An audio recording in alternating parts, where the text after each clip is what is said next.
What's up everybody, welcome back to another video on the Texas Rangers report, and in this video we're going to be discussing if the Texas Rangers should go ahead and make a trade for Luis Castillo. But if this is your first time watching the Texas Rangers report, make sure to subscribe right now because I'm your #1 source for all things Texas Rangers related on YouTube. But also make sure to join the Discord. That link will be in the description down below. And just in case you don't know what a Discord is, that's basically like a big group chat for the Texas Rangers. We talk live game chats, news, rumors, trades, MLB draft, etc. So if you haven't done those two things, make sure to do those things right now. So the Rangers have been a little bit of a surprising team this year. The first month of the season, we started out of the gates a little slow, but there was still some hope because they were really close games. The Rangers had a really good May. They finished May above 500, and we actually hit the 500 mark, but it seemed like a little bit of a teaser because we lost like 3 or 4 games right after that. And June for the Rangers has been a little bit of a struggle. We lost some really close games still, so hopefully the Rangers can turn it around. But right now we're sitting 3 games under 500, I believe. If I got that wrong, I'm sorry. But we are second in the AL West right now, and we're 3 spots back of a wild card spot, which is actually not that bad considering where the Rangers were last year.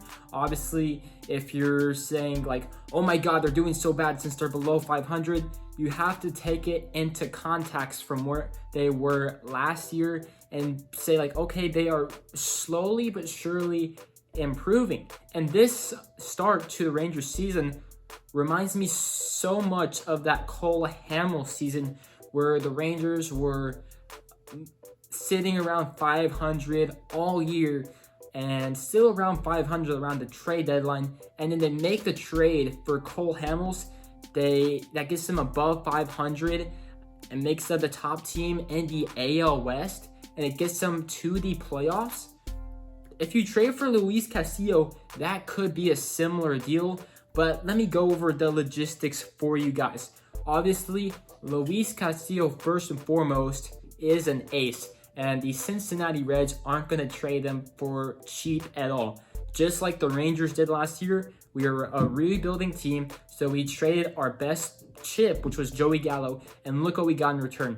Ezekiel Duran, who's doing great. Josh Smith, who was doing great when he was here, should be back pretty soon. Trevor Hauver, who's raking in the minor leagues. And Glenn Otto, who's been a decent 4 or 5 starter in the rotation. I know a lot of people are like, he's not that good, blah, blah, blah. You can't expect everybody to be an ace, okay? So for a 4 or 5 starter as a 5th round pick, that's not that bad. So where would a trade even start to get the Reds even interested? So I think it has to start with Justin Foscue, our 1st round pick in the 2020 MLB draft. Let me go over some players that are untouchable. The Reds can't even talk about them, and the Rangers can't even consider them. For me, that's Cole Winn, Josh Young, and Jack Leiter. Those are the 3 untouchables, but I think you could add 2 more to the list, and that's Josh Smith and Ezekiel Duran, since they already made the major leagues. And if the Rangers traded them, I think the fan base would really be so frustrated with the Rangers because they've actually played a lot better than what some of the actual major league players are doing right now. And the Rangers haven't had a lot of minor league talent actually do well at the majors. So I also think those 2 guys are untouchable. So I think Justin Foscue gets the trade started. I think the second guy that you would be looking at is outfielder Evan Carter, who we took in the same draft but in the 2nd round from Elizabethan High School, and he has been flying up the prospect rankings for quite some time now. Ever since we drafted him in the 2020 MLB draft, the Rangers got a lot of criticism on that pick because he wasn't on the top 500 prospects during the draft. And it's kind of funny because whenever he was drafted, nobody even knew about him on the MLB pipeline or whatever, so they had to make up stuff as they went along that draft day.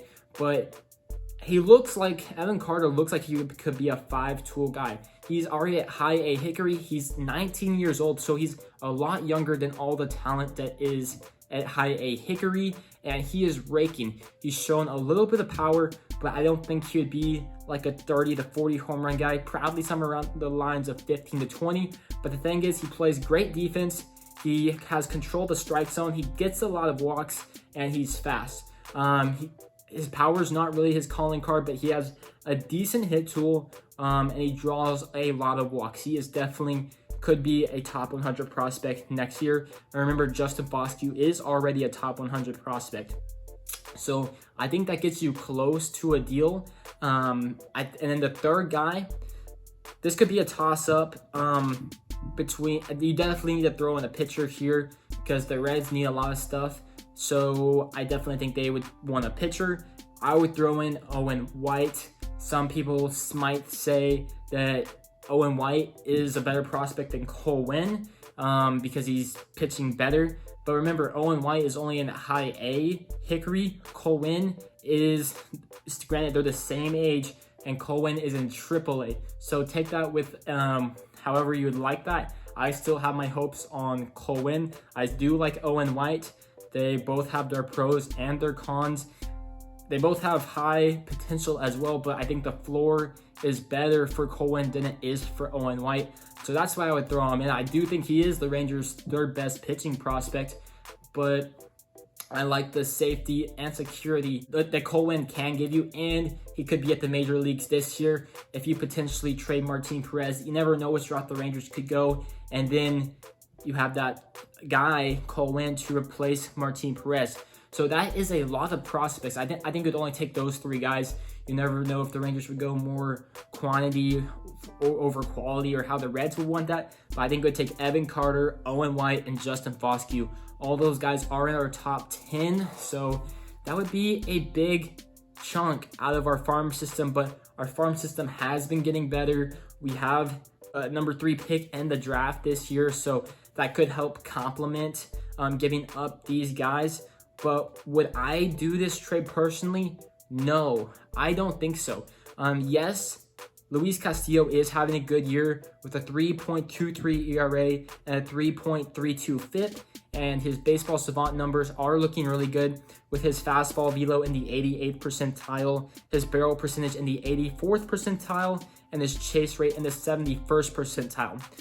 And yes, you do get him for, it's probably 1.5 years now. He's getting around $7.5 million this year, and you get him for arbitration next year, so he could probably get paid around $10 million next year. The reason I wouldn't do this is because he's already 29, so he'll be around 30 next year.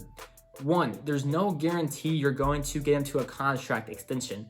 I think there's no reason to give up those 3 top prospects for a guy you could lose next year. I think that'd be totally stupid. And then if you give Castillo the contract extension, there's no guarantee that he's going to live up to what he's done in the past. Because yes, it's always fun to get star players, but if you look at the age curve of players, they're gonna, whenever they hit 32, 33, like they rise, they're eventually going to fall. That's why I do think it could make sense to trade Perez, but we will see. If the Rangers are doing well, don't trade him. That would be dumb. But like I said, we'd be giving up a bunch of solid prospects who I think all have the chance to make the major leagues and be impact players. No guaranteed chance to extend Luis Castillo. And I think there is better alternatives in the free agent market. I think I personally would rather go after Sean Manaea, Jameson Taillon, or Mike Clevenger in the free agent market. You could probably get him on cheaper deals than it would be to extend Luis Castillo, and you still would get to keep Evan Carter, Owen White, and Justin Foscue. But that's just personally me. Do I think the Rangers could go after a Luis Castillo type of guy in the trade market? Maybe, but maybe some guy like Tyler Mahle or German Marquez. Probably not Frankie Montas since he plays for the A's and they would have a premium on him, but I'll make different videos on those guys. But let me know what you think in the comments section down below. Do you think the Rangers would be giving up too much, too little, Or do you think that's the perfect trade? Would you want to do that trade for Castillo, or would you rather trade for a different guy or wait to the offseason? Personally, I don't want to do that trade for Castillo. Like I said, no guarantee you extend him, then we lose out on those prospects.